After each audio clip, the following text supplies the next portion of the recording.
समझदार है मलूक नागर जी, आप सब लोग, और आपके साथियों को ये पता है कि कहां घुसपैठिया छिपा हुआ है, उसके बावजूद आंकड़ा नहीं देते आप। अरे विपक्ष को आंकड़ा देके संतुष्ट कर दीजिए ना एक बार, ताकि वो आपके साथ खड़ा रहे।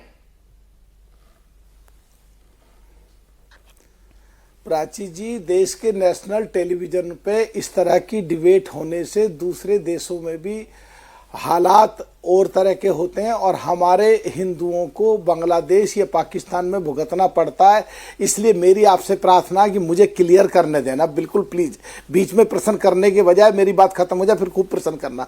मैं क्या कह रहा हूं कि हमारे यहाँ के सो कॉल्ड इंडिया गठबंधन के लोग घुसपैठियों का मतलब यहाँ के मुसलमानों से जोड़ के चीज को खराब करने की कोशिश करते हैं। मैं साफ कर रहा हूं कि हमारे देश के मुसलमानों का हक पाकिस्तान या बांग्लादेश के मुसलमानों का, अगर कोई वहां के देश के मुसलमान हक छीनेंगे तो हम अपने हमारे देश की जो भारत सरकार की प्रदेश सरकारों की स्कीम है उसे नहीं खाने देंगे।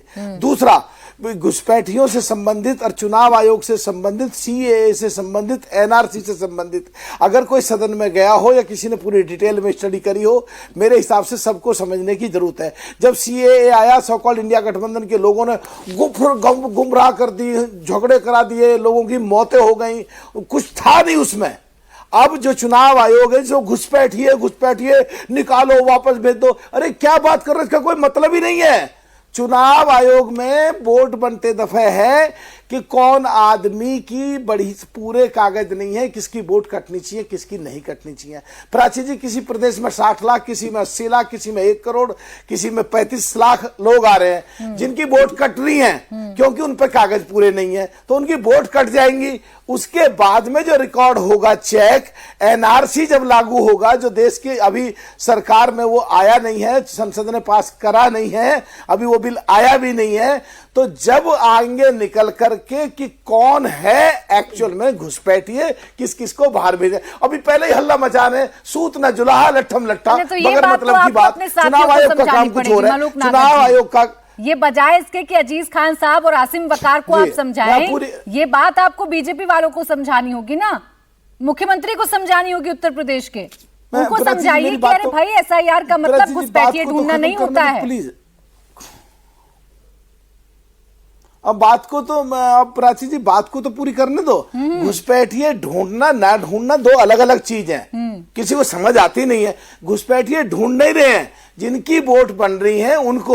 अब जहां तक बात है घुसपैठियों की कि जी कितने भेजे कितने डिप्यूट करे, अरे बांग्लादेश की बाउंड्री पे, पाकिस्तान की बाउंड्री पे जो भगदड़ मच रही है, नेपाल की बाउंड्री में आपका टेलीविजन दिखा रहे जो भगदड़ मच रही है, किसी प्रदेश में 40 लाख, किसी में 60 लाख, किसी में 10 लाख, अगर उन पर कागज नहीं वोट कट रही है तो वो कौन है, क्या है, आगे आने वाले समय में क्या होगा, ये सारी चीजें हैं जो बिल्कुल कंफ्यूजन है सीएए में, एनआरसी में, वोट बनवाने में, घुसपैठिए में। अब बाउंड्री की बात है, कैसे घुस गए? इस देश की बाउंड्री 2400 किलोमीटर है, 2000 किलोमीटर की पूरी फेंसिंग हो गई है, 400 किलोमीटर ममता जी अपने वहां नहीं बनने दे रही। आपके सहयोगी